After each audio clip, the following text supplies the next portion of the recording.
Bom dia, boa tarde, boa noite, bonjour, bonsoir. Aujourd'hui, on est entre nous. J'utilise mon matériel de lecture. J'utilise les textes, j'ai fait mes notes, j'ai fait des résumés partout, je souligne à chaque mot, à chaque lecture, je vais souligner ce que je trouve, ça c'est important, là, ça c'est important, plusieurs fois. J'ai l'habitude de lire plusieurs fois pour bien m'imprégner du sujet.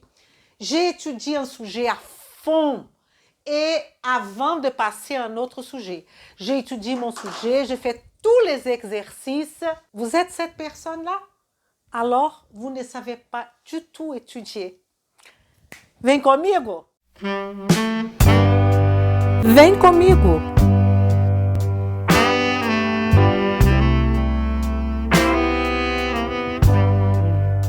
Alors, pourquoi vous ne savez pas étudier?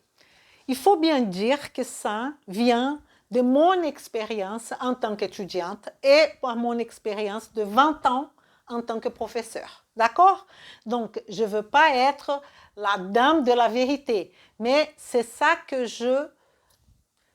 ma perception vis-à-vis des élèves qui n'arrivent pas. Si vous faites ça, vous êtes dans un système d'apprentissage qu'on dit passif. Pourquoi on dit passif? J'utilise mon matériel de lecture. Qui a écrit ce matériel? Vous? Non, quelqu'un d'autre. Qui a choisi le vocabulaire? Quelqu'un d'autre. Qui a fait tous les raisonnements du texte? Quelqu'un d'autre.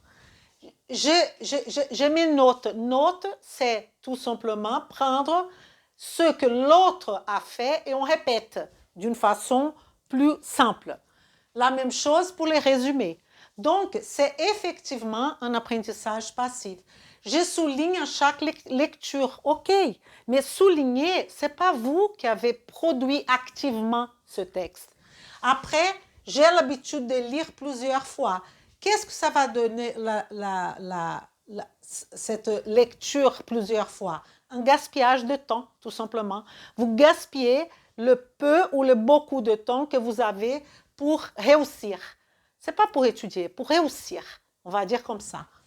Familiarisation versus intégration. Ce système-là, vous êtes en train de vous familiariser avec les sujets, mais vous n'avez pas intégré le sujet. Intégrer le sujet, c'est je vous pose la question, quelles sont les fonctions de la mitochondrie et vous me donnez tout de suite. OK? Et familiarisation, ah oui, la mitochondrie, j'ai déjà étudié ça, et la fonction, il a le truc d'énergie. Ça, vous n'avez rien intégré. Okay? Vous avez tout simplement entendu parler. Et ça, c'est ça que le plusieurs fois de lecture va faire. Et encore, vous étudiez à fond avant de passer à un autre sujet. On va parler de ça tout à l'heure. De toute façon, tout ça, vous êtes en train de stimuler votre mémoire courte. Ça veut dire que vous avez emmagasiné beaucoup d'informations. Il y a ceux qui ont un examen, qui vont courir faire l'examen. Et quand ils ouvrent la porte d'examen pour sortir, vous savez qu'est-ce que c'est RAS? Rien à signaler. Ils ne se rappellent plus de rien. Donc, vous avez passé des heures et des heures en train d'emmagasiner une information que ça ne sert à rien parce que vous allez tout oublier. Et l'objectif, c'est l'intégration, l'applicabilité du sujet, n'est-ce pas? Alors, le cerveau, il a besoin que nous, pour apprendre, il faut faire des efforts. Il faut que ça fasse des efforts. Comme l'activité physique. Il n'y a pas, on ne va pas faire de l'activité physique mentale. Ah, je suis en train de bouger mon pied. Non, il n'y a pas d'effort. Et donc, le corps ne répond pas. La même chose pour le cerveau. Il a besoin de quelque chose qui marque des efforts. OK? Maintenant, on va voir l'autre côté. Donc, qu'est-ce que je vais vous suggérer en pratique? OK? Vous avez un sujet à étudier. Alors, le problème, c'est premièrement, est-ce que je parle à un étudiant? Est-ce que je parle à un professionnel? Est-ce que je parle à un jeune? Est-ce que je parle à une personne de 40 ans? Ce n'est pas la question de l'âge vis-à-vis du cerveau. Ce n'est pas ça que je veux dire. Ce que je veux dire sont les priorités. Un étudiant, s'il n'a pas des objectifs fixés de qu'est-ce qu'il veut faire de sa vie, ok, il va arrêter tout le temps parce qu'il ne sait même pas pourquoi il est là. Et la personne qui est professionnelle, elle doit aussi établir ses objectifs. Elle doit savoir quel est le temps qu'elle va dédier à ses études. Ça peut être 20 minutes par jour, 30 minutes par jour, une journée entière, mais avec fréquence, ok? Continuité. C'est mieux d'étudier 20 minutes tous les jours ou 3 fois par jour qu'une fois par mois, du matin au soir. Ça, c'est évident, ok? Pour les étudiants, ok, c'est d'étudier en amont, en train de se préparer pour avoir de la connaissance et pour ne pas répéter tous les ans le même sujet. Parce que à la fin, tous ces sujets, ils sont accumulatifs. La connaissance, elle est accumulative. Si vous êtes dans le RAS, rien à signaler. Si vous travaillez au niveau du SMIC, ça veut dire le minimum du minimum, chaque année, vous allez tout réétudier et vous serez toujours dans une sensation de je n'en sais rien, je me rappelle de rien. Et pour ceux qui sont déjà avec leur profession et tout ça, il faut établir un projet d'études comme les étudiants. Peut-être on aura moins de temps pour y dédier, donc il faut que ça soit encore plus efficace. Alors, première chose, donc, je voudrais que vous essayiez ça, ok, soit professionnel, soit étudiant, et que vous me racontez votre expérience. Normalement, la majorité des gens ne me racontent pas. Je suis très intéressée pour savoir quelle est votre expérience. Vous faites un peu comme Elisa a proposé et vous allez me dire comment vous ressentez la chose, ok? Premier point, répondez aux questions. Ça veut dire que vous avez un sujet et vous avez déjà des questions. Vous allez déjà essayer de répondre aux questions sans rien lire. Rien. Donc, des 10 questions, vous n'êtes pas capable de répondre à une seule question. Et là, vous allez se poser des questions à vous-même. Est-ce que j'ai déjà vu ce sujet? Ah oui, plusieurs fois. Et est-ce que vous trouvez normal que de la question numéro 1 à numéro 10, vous vous rappelez de rien? Parce que vous êtes dans cette dynamique-là, vous ne savez pas étudier, ok? Et donc, ça, c'est déjà pour prendre un repère de votre connaissance. Si vous connaissez la moitié, si vous connaissez 80%, si vous connaissez 90%, ok? Et donc, répondez aux questions. Et après, on va faire la première lecture. Cette première lecture, elle est liée à notre temps qu'on va dédier à cette étude.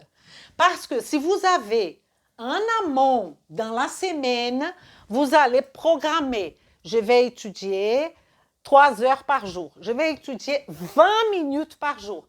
Évidemment, cette lecture, elle doit comporter une quantité de topics qui soit compatible. Ok? Le problème, c'est que les gens, ils disent, j'ai 60 pages pour étudier dans 15 minutes. Même un génie ne va pas y arriver. Donc, vous allez déjà regarder, avoir déjà un planning, quels sont les horaires que vous allez étudier. Premier point. Et donc, vous allez séparer le sujet en topic. C'est pas passer une heure, hein. Vous regardez à peu près, vous savez que vous ne pouvez pas faire 30 pages ou que vous pouvez faire 2 pages. C'est pas grave. Donc, première lecture. Si c'est une lecture, ça pourrait être une vidéo aussi. Vous allez écouter la vidéo 15 minutes, par exemple. Donc, parce que la vidéo et lecture, on est toujours dans cet apprentissage passif. Parce que qui a fait la vidéo? Elisa. Qui est en train de construire le vocabulaire? Elisa. Et vous, vous êtes dans un apprentissage passif. Vous n'avez rien fait. Ok? On est toujours dans vous ne savez pas étudier. Ok? Donc, si c'est lecture ou vidéo, c'est la même chose. Après, si il y a la possibilité que vous allez commencer à étudier et il n'y a pas de question. Il n'y a qu'un texte. C'est pour ça que dans ma plateforme, vous allez remarquer qu'il y a toujours, avant de regarder cette vidéo, répondez aux questions. Il y a toujours ça. Vous allez prendre la température de votre connaissance. C'est très important. Et là, s'il n'y a pas répondu aux questions, vous avez fait la première lecture. Donc là, ça va être le numéro 1, à la place de répondre aux questions. OK? Et le numéro 2 sera créer des questions. Au fur et à mesure que vous allez faire votre lecture, vous allez créer des questions que vous trouvez qui sont essentielles, à la place de souligner tout à chaque lecture. Vous prenez du temps. Vous pensez que vous alliez souligner, je ne sais pas, une partie là, à la place de souligner, vous allez faire poser une question. Vous allez créer une question par rapport à la place de souligner. D'accord? Une fois qu'on a fait ça, on est déjà dans le renforcement. Le renforcement, donc tout ça, quand on répond aux questions, quand on sépare le sujet et quand on crée des questions, vous êtes dans un apprentissage actif, une vision complètement différente de celle-là. Okay? Donc ici, on est dans apprentissage.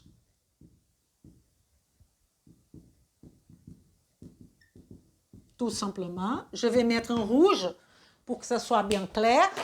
Apprentissage actif. Et c'est ça que le cerveau aime. Le cerveau, il aime l'effort. Il aime l'apprentissage actif. Et dans ce renforcement, qu'est-ce qu'on va faire? On va répondre aux questions. Maintenant, on a déjà fait notre lecture ou les exercices qui sont proposés. Là, vous allez voir, vis-à-vis de cette première lecture, j'ai mis entre colchettes comme ça, parce qu'il faut que cette première lecture soit une lecture avec de la concentration. Pas de portable, pas de pommes. Et je vous conseille, dans cette lecture concentrée, vous allez mettre un papier comme ça. Vous mettez à côté un papier blanc comme ça, parce que tout ce qui passe dans votre tête d'angoisse, vous allez noter. Par exemple, ah mon Dieu, il faut étudier aussi, je sais pas, il faut étudier aussi l'isosome. Donc, étudier l'isosome. Comme ça, votre esprit sera plus libre. Ou il faut appeler quelqu'un, OK? Dans ce temps de lecture. Pour enlever toutes les préoccupations et que vous soyez vraiment concentré. OK? Donc, répondez aux questions et aux exercices après cette lecture. Une fois qu'on a répondu les questions et qu'on est arrivé à répondre toutes les questions, si on n'est pas arrivé, on va revoir notre lecture, mais que le parti qu'on n'a pas eu la réponse. D'accord? On ne va pas compliquer la vie. Après, attention, on va commencer à utiliser nos outils. Il faut faire une carte mentale, ou diagramme, vous savez, un diagramme avec carré, rectangle, etc. Je vais vous montrer après comment faire ça. Sans consulter les textes. Vous allez faire votre propre diagramme, votre propre carte mentale. Si le sujet est, j'ai mis aujourd'hui mitochondrie comme sujet, mitochondrie au milieu, les branches principales, le sous-branche, des mots-clés, des dessins, mais sans regarder le texte. Vous allez faire vous-même. Une fois où le diagramme, une fois que vous avez fait votre carte mentale, améliorez la carte mentale. Vous revenez au texte, OK? Pour voir si vous avez tout mis, etc., si c'est bon. OK? Et après, vous allez prendre que la carte mentale ou que le diagramme et vous allez répéter sans rien, en train de vous donner un cours, parler à vous-même. Alors, Elisa, c'est très bien. Donc, la mitochondrie est une organite essentielle. La mitochondrie, elle n'est pas en même quantité vis-à-vis des différents tissus. Pourquoi? Parce qu'il y a des tissus qui vont exiger plus de mitochondries. Ah, mais pourquoi? Parce que la mitochondrie, elle est effectivement liée en première instance à la production d'ATP, à la production d'énergie. Et on va faire alors que cette mitochondrie soit plus présente en quantité dans les tissus comme les tissus cardiaques qui sont plus actifs. Exemple, OK? Répéter sans consulter. Donc, on a fait notre étude. OK? Maintenant, révision active. Vous allez laisser quelques jours et vous allez répondre les questions du sujet. Quand vous recommencez, demain, OK? On va faire une autre chose. Après-demain, avant de commencer ça, vous allez répondre aux questions d'un sujet d'avant qui n'y a rien à voir avec mitochondrie, système nerveux entérique, ou même pour ceux qui étudient d'autres matières, va répondre l'histoire, ok? Rien à voir. Le cerveau, il a besoin de cette mélange pour que ça fonctionne bien, ok? Donc, répondez les questions du sujet d'avant, pas qu'elle y est normalement. Si elle y est, ok. Mais si c'est pas lié, on pourrait par exemple répondre, on a fait la première lecture, on avait étudié 30 minutes d'un texte, et l'autre jour, on va étudier le restant du texte. Donc, le premières 30 minutes de texte qu'on avait étudié, on commence à répondre aux questions de ce texte-là, de cette partie-là. Par exemple, vous avez regardé ma vidéo, je ne sais pas, 15 minutes de vidéo, vous allez répondre les questions du sujet d'autres vidéos d'avant. OK? Et révision. Cette révision, elle doit faire 3 jours, 10 jours et 1 mois après. Pour ceux qui ont besoin de faire des examens de fin d'année loin, après 2 mois, après 3 mois, vous augmentez le lapsus de temps. OK? Et vous allez remarquer qu'à chaque fois que vous revenez, ça sera plus en plus facile. Qu'est-ce que consiste cette révision de 3 jours? Une fois, répondre aux questions, faire des exercices. 2 fois, on va regarder quelle carte mentale et essayer de répéter. Il faut varier les façons. La seule chose qu'il ne faut pas faire, c'est de relire tous les textes, relire, ça ne sert à rien. Ça ne sert à rien. OK? Et on va travailler les sujets de façon interchangeable. Ça donne beaucoup plus de plaisir. On ne va pas étudier un sujet à fond, faire tous les exercices. Non, on fait un sujet, mitochondrie, on va au système nerveux entérique ou au système nerveux sympathique, parce qu'il faut une liaison de tout ça de toute façon. Et si vous êtes vis-à-vis d'un examen, les sujets seront mélangés. Si vous êtes devant un patient, les sujets seront mélangés. Si vous êtes devant un client, les sujets seront mélangés. Donc, il faut entraîner le cerveau avec beaucoup de continuité. Le cerveau adore ça. Programmez-vous. OK? Vous avez lundi, mardi, mercredi, jeudi, vendredi. OK? Par exemple, vendredi. Qu'est-ce que vous allez étudier? Vous décidez le temps, premièrement. Lundi, je peux étudier 2 heures. Mardi, je ne peux pas. Mercredi, je peux étudier 20 minutes. Jeudi, je peux étudier 15 minutes. Et vendredi, je peux étudier 2 heures. Vous allez programmer qu'est-ce que vous allez étudier, qu'est-ce que vous allez faire la révision. Et quand vous allez faire tout ça, vous allez prendre le samedi ou le dimanche pour programmer la semaine prochaine. Parce que c'est comme ça. C'est comme ça. Si vous êtes professionnel de la santé et vous voulez vraiment arriver en but, améliorer votre connaissance, pratiquer et améliorer enfin selon vos objectifs, vous êtes un étudiant comme un autre. Et si vous êtes un étudiant, c'est la même chose.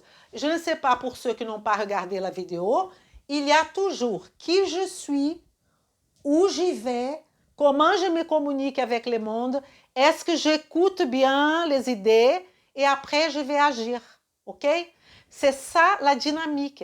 Et donc, si vous êtes en train d'écouter n'importe qui, OK? Moi, si je suis en train d'écouter un sujet qui m'intéresse pour m'améliorer, je suis une étudiante normale. OK? Donc, on est tous dans l'apprentissage de la vie, l'apprentissage des sujets spécifiques. Et donc, ça, je peux vous dire avec mon expérience, je voudrais que vous essayiez ça et que vous me racontez est-ce que ça marche, est-ce que ça ne marche pas. Et il y en a quelques-uns qui vont me dire, mais non, mais moi, je n'ai pas besoin de tout ça.